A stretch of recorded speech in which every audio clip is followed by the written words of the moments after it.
Have you ever heard of the dark web?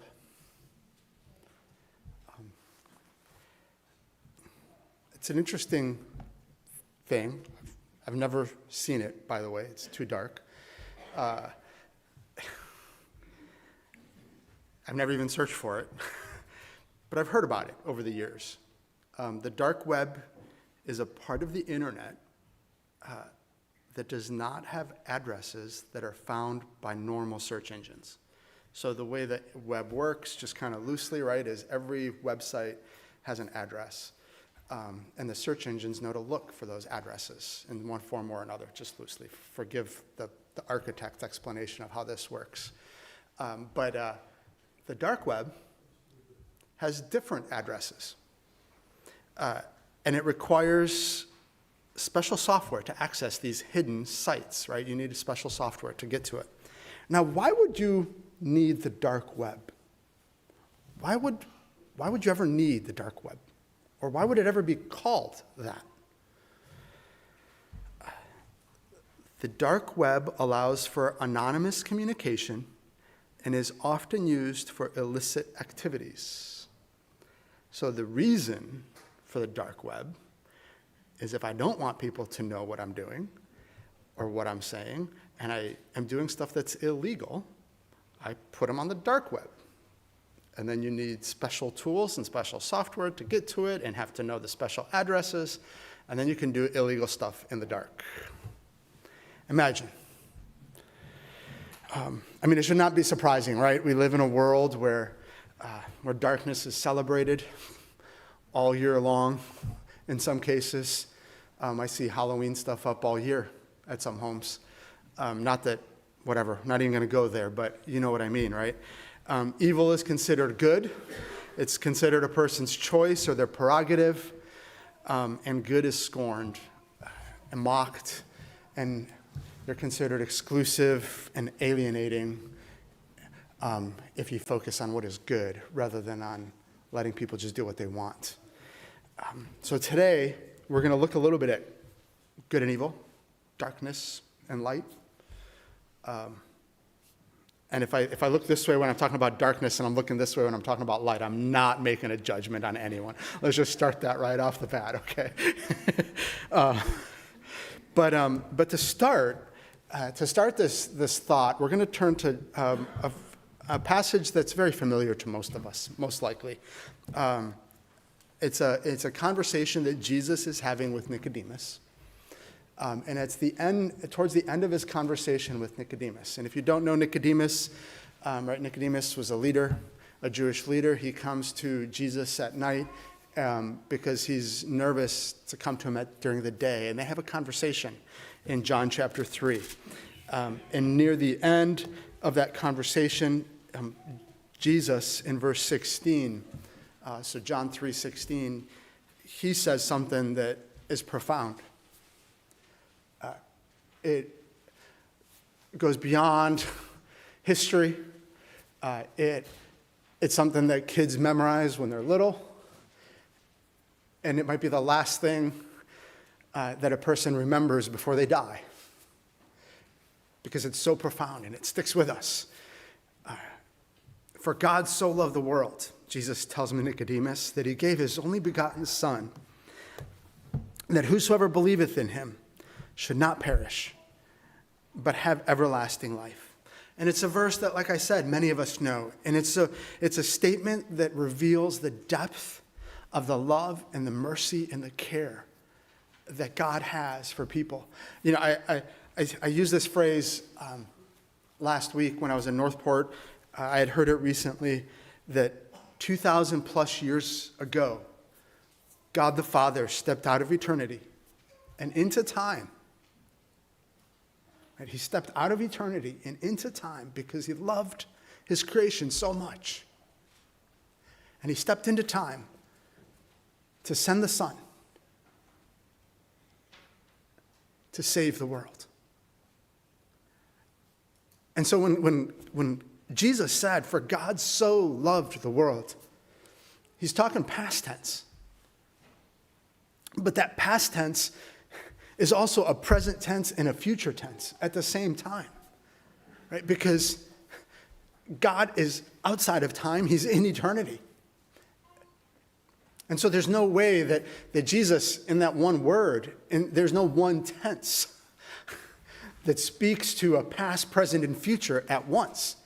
So he says, for God so loved the world that he stepped out of eternity and into time in a moment where the Son appeared.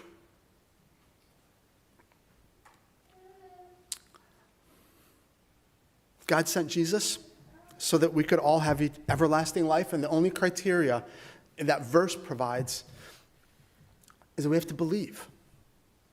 We have to believe. And if we believe, we have everlasting life. And so we're faced with a dilemma. We're faced with a dilemma when we believe. Because on the surface, it sounds like awesome, right? I can just believe, and I'm saved, and I'm good, and I have eternal life. But belief creates a dilemma. And it actually then creates that belief actually creates a change in who we are. And so the belief, as we dive into it, is deeper and richer and more meaningful because belief creates change. It doesn't just create a behavior change, it creates an identity change. And that's what we're going to start to see as we dive into the passage that we get into today. But we start with John 3:16, and we'll go through verse 21. But we need to take a little detour and go to John 1. And so turn with me to John chapter 1, verse 1. We're going to look at the first 4 verses there, just as a little bit of a sidebar. Because in John 1, we read, in the beginning was the Word. The Word was with God, and the Word was God. The same was in the beginning with God. All things were made by him, and without him was not anything made that was made. And so we get a clarity also just here, just as a little bit of a rabbit hole, if you will, about Jesus and who Jesus was and who Jesus is from the eternal perspective. The Son, Colossians tells us, the Word, the Son is the creator.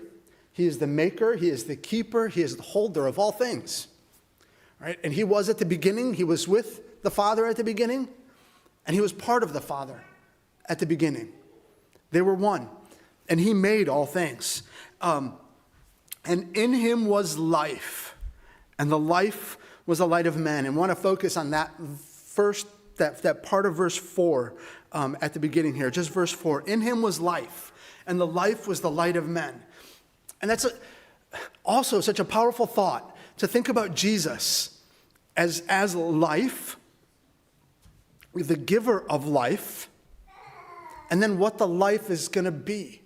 And if you think about Jesus at his time on earth, right?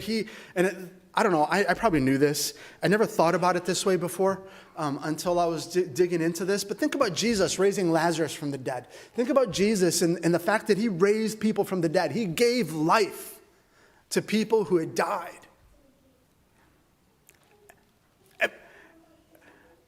And he did that. But that wasn't his purpose. Right? His purpose was to give life to the world. That same resurrection that we're going to be talking about in a couple of weeks, but that same resurrection that he gave Lazarus, for example, he raised him from the dead. That same resurrection is offered to the whole world. Past, present, future for us in this moment. Through Jesus and through his shed blood. The resurrection is an offer that is provided through the shed blood of Christ because he came. He came to give life.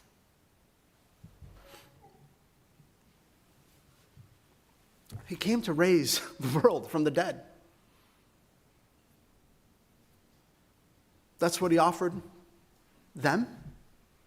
And that offer is still out there for every one of us today. That he came to raise the world from the dead. From the time of Isaiah, the idea of light, because that life becomes light. And so let's talk about that transition of life becoming light. Right? And the life was the light of men. The light was prophesied from the time of Isaiah. And this becomes it was really interesting to me as I was diving into it. We talk about the world that walks in darkness will be startled by light. There's metaphors. We have this image in Isaiah. Isaiah 9 says, the people that walked in darkness have seen a great light. Right? Isaiah 9:2. The people that walked in darkness have seen a great light. They that dwell in the land of the shadow of death, upon them hath the light shined. And so when we talk about darkness and light, right, we're going back to the dark web and this idea of darkness as a contrast to Jesus. In verse 4, the life was the light of men. So the example and the image that we have in Isaiah 9 is a land that's in darkness and people walking in darkness, and they're going to be startled by the light that comes. Isaiah 60 said, for behold, the darkness shall cover the earth, the whole earth, and gross darkness, all the people. But the Lord shall arise upon thee, and his glory shall be seen upon thee. And we're going to have this link between glory and light as we move forward. And so the image I have in this metaphor is a group of boys. I think I've shared this with some of you. Forgive me if you've heard it, but the image is of a group of boys deciding to play tag in the basement when their parents and aunts and uncles are all upstairs. I don't know if there's anybody that this rings a bell with. It probably should ring a bell with Alex because he was there. As a group of boys decided to play tag in the basement at my house or my parents' house on Devonshire and Sterling Heights back when we were young. All the adults are gathered upstairs, and we have this brilliant idea, pun intended, brilliant idea. We're going to play tag in the basement in the dark, right? And so we take these heavy blankets, those good old Serbian blankets, the orange and yellow ones. You know which ones I'm talking about? I don't know if any other culture has them. I don't even know if they're actual wool or not. I'm guessing they're wool, and maybe they're not. I see some heads shaking no. But they've got this great like scenes on them of horses and landscapes and whatever else, and they're like orange and pale yellow, and we take those they weren't old, they were amazing blankets, and they're so heavy, and they don't let any light through, and we cover, I don't even know how we did it, probably put nails into the walls, but we cover all the basement windows, and then we go and we roll up some of the towels and we put them around the door to the basement, right, so that there is no light in this basement when you turn the lights off.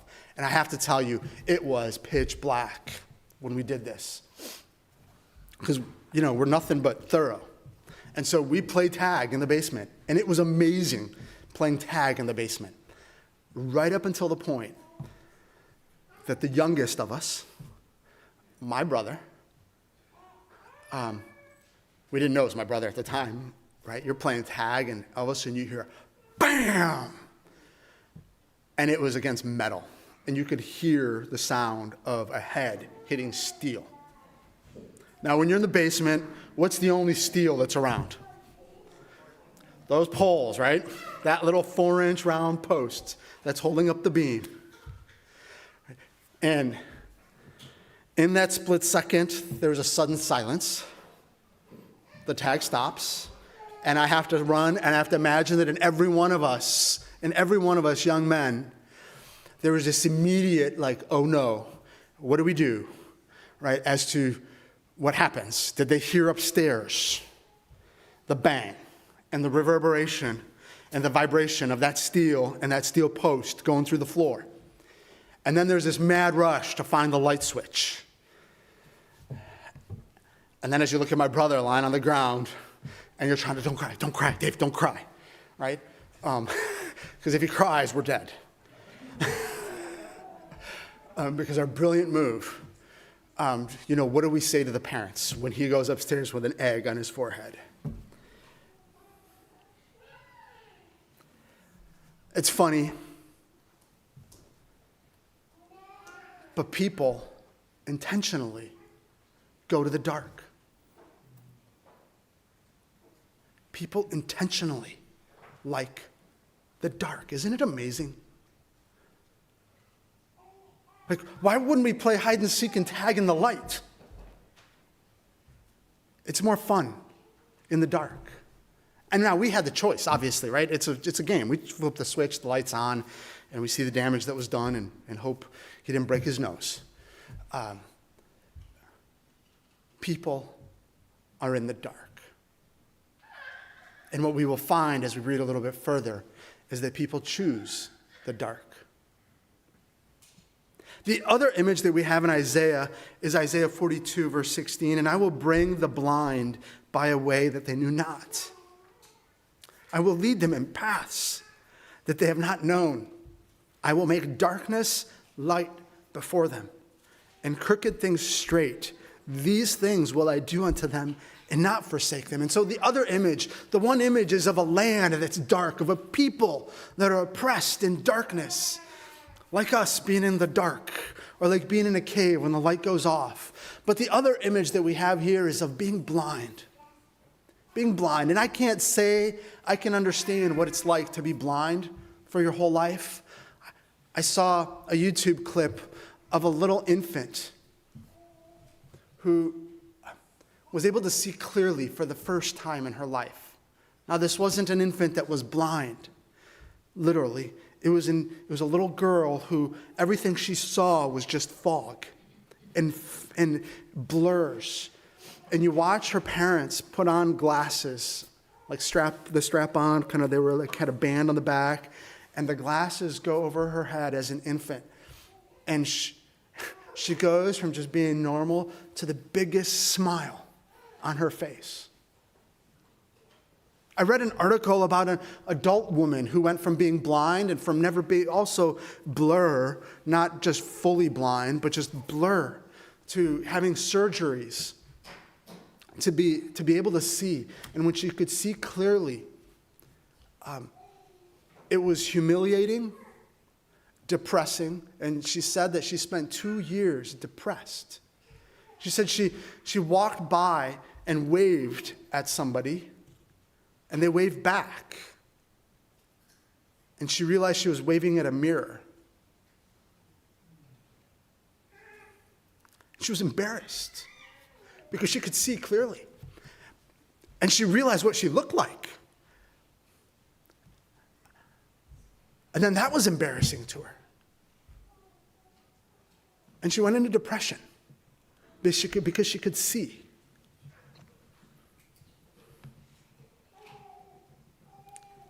So what happens when we come into the light? So verse 17 in John 3 says, "For God sent not his Son into the world to condemn the world, but that the world through him might be saved." You know, when you think about that verse, think about that for a second. For God sent not his Son to condemn the world. So verse 16 says he sends the Son to save the world. Verse 17 says he doesn't come to condemn. Now, what happens naturally when you shine light on something that's in darkness, in the shadow? Right? There's a judgment that's made, isn't there? Like, you shine a light and to see where the dirt is. As an architect, one of the things that I used to have to do punch lists. I don't do them very often anymore, but a punch list is when the contractor says a job is done, the architect is supposed to go out and is supposed to review everything to see if things are done. And you know, usually everybody's in a hurry and things are always missed. One of the things that I would do would be to bring a flashlight with me.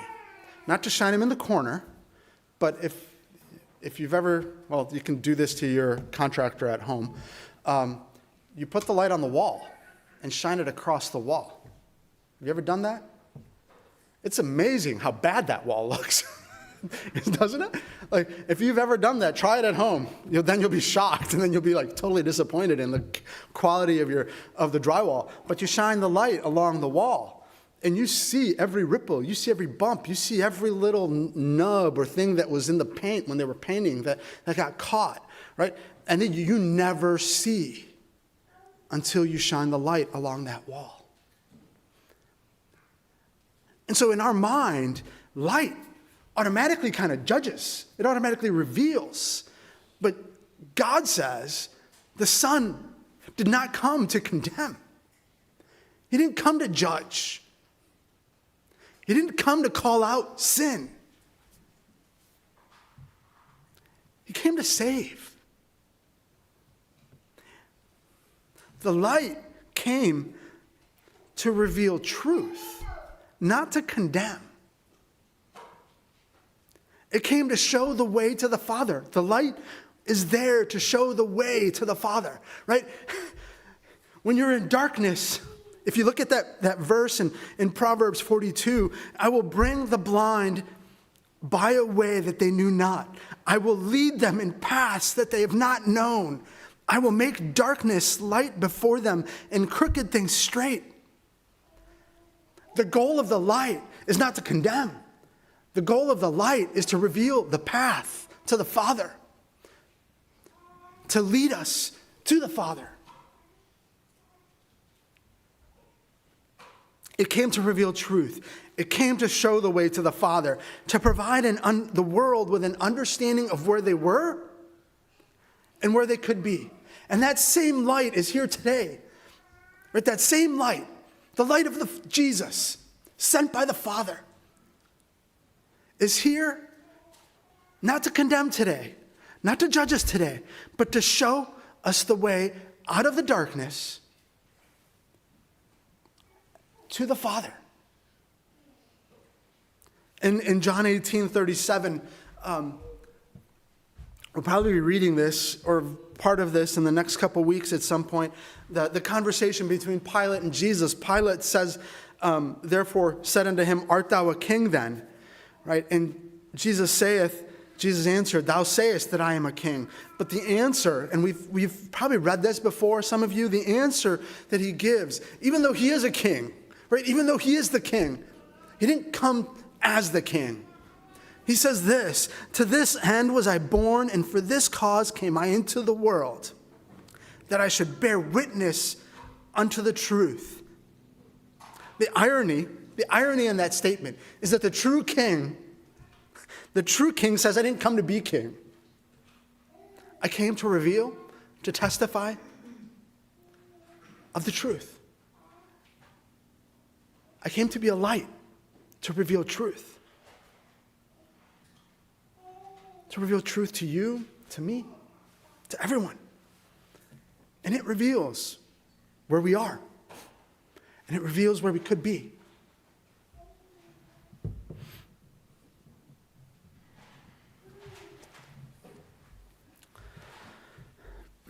Verse 18, he that believeth on him is not condemned, but he that believeth not is condemned already, because he hath not believed in the name of the only begotten Son of God.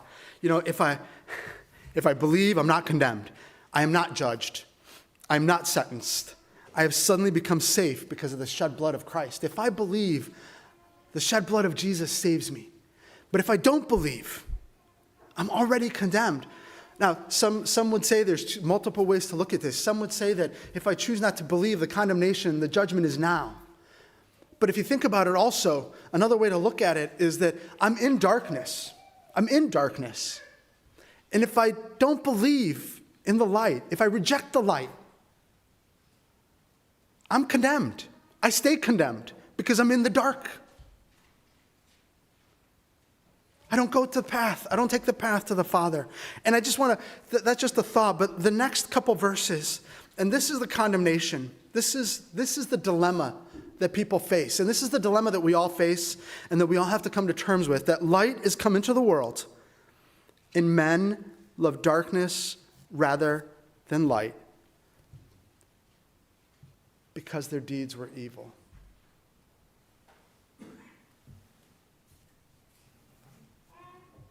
So the truth reveals that all of us are sinners. That all of us are in the dark. The truth reveals that there's one way. Right? There's one way to the Father, and that is through the Son, and that is through believing in Jesus Christ. That's only way to the Father.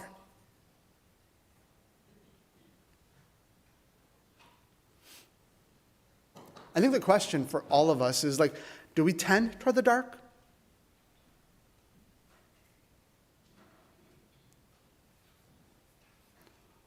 Or do we recognize that we've been changed? And that's where we're going to get to, because there's this context that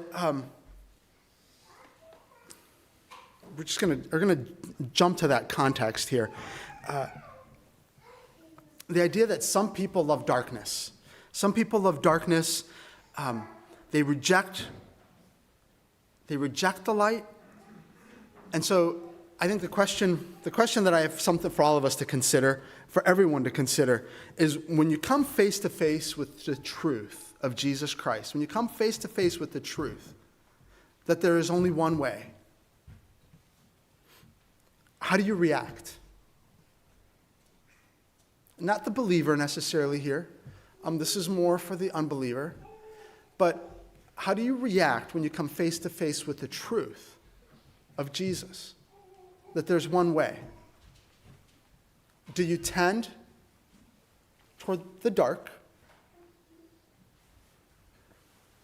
Or do you follow the light?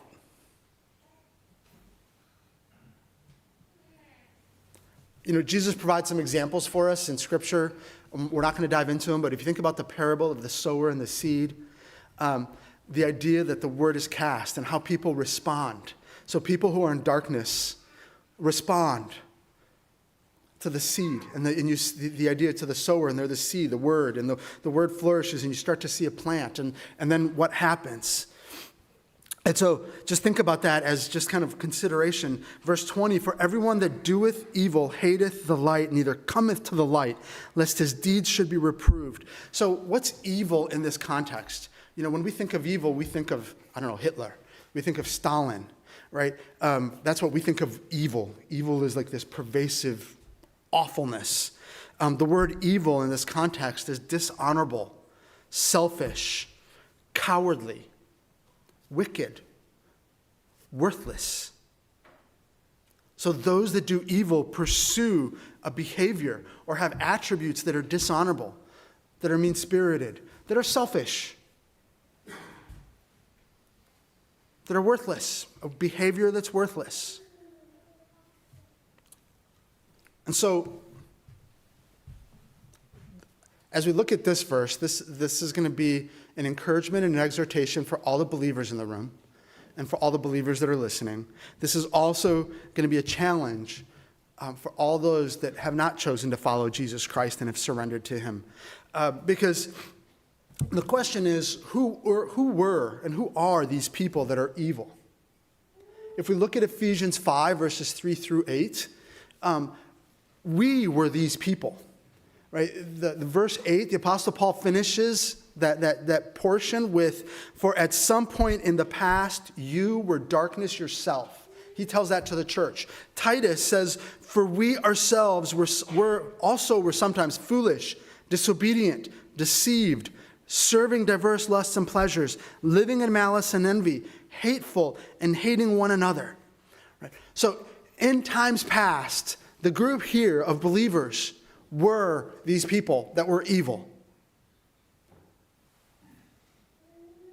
There are, in some cases, those that have chosen deliberately to follow. Romans 1:21 talks about those that like they knew God, they chose not to glorify God, and they've deliberately followed evil and pursued evil. So we have like two groups of people. One that deliberately choose to be evil.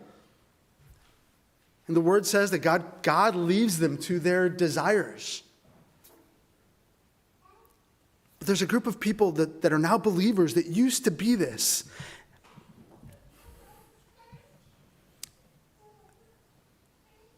Who are we today? And who ought we to be? Just to kind of bring it to conclusion.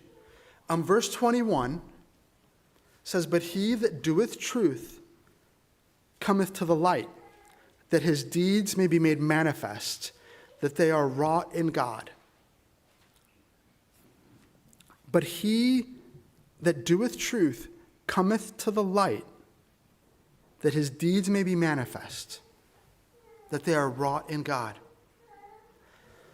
So those that come face to face with truth and desire it, they race to the light. They race to the light. Do we race to the light? Right? Do you race to the light? Or are you like, I'm not sure. The shadows are better for me. Having some grayness over here, some darkness, kind of living the way I want to, but coming to church on Sundays or hanging out with church people regularly, that's good enough for me.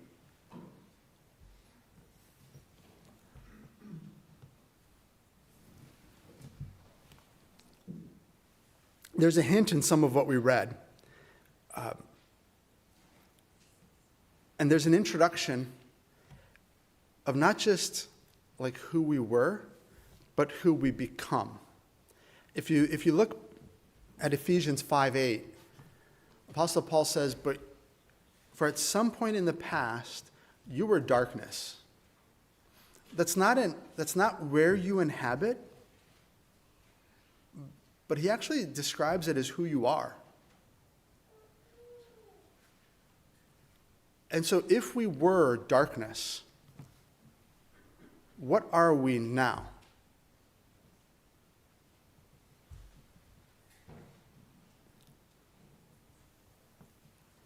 Isaiah 60, 1-3.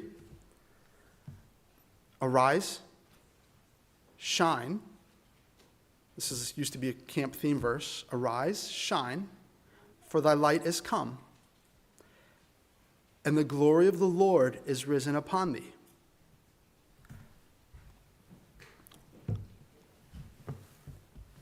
Remember in Exodus 33? You might not remember this, but Exodus 33, when Moses comes back down from the mount, what was he like? What was he like? If you read Exodus 33, verses 29 through 30, Exodus 34, verses 29 through 33, wrong chapter, Exodus 34, if I remember correctly. It says he comes down from the mount, and his face is glowing. Remember that? His face glows. So much so that the people are afraid. They don't want to come near him. And what does he have to do? It says that from that point forward, he had to put a veil over his face. When he was in the presence of the people, when he was talking to them, he had to have a veil. And just to close our message this morning about who we are, in 2 Corinthians chapter 3, the Apostle Paul references that, right? He references that in what he says. And I just want to point this out to us. So we're not going to read the whole thing. That'll become a whole nother sermon. But verse 18, it says, "But we all, with open face, beholding as in a glass the glory of the Lord." So when we behold the glory of the Lord, just like Moses beheld the glory of the Lord, we are changed. We are changed into that same image, from glory to glory, even as by the Spirit of the Lord. And so, something to ponder for the believer is that we are light. We are light. We become light, right? That glory that verse 18 talks about is God's light emanating from us. And we don't reflect the light. We don't live in the light. We are the light. We were darkness, and you are now light. That's what Ephesians 5 continues to say if you keep reading. You are light. Live that way, is what Ephesians 5 says. And that's a challenge for all of us, to live that way, recognizing that we are light. For the person that doesn't know Jesus, who is working to make a decision or trying to figure things out, coming to the light, believing believing in Jesus, like John 3:16 says, creates a change. That belief in Jesus transforms you into light.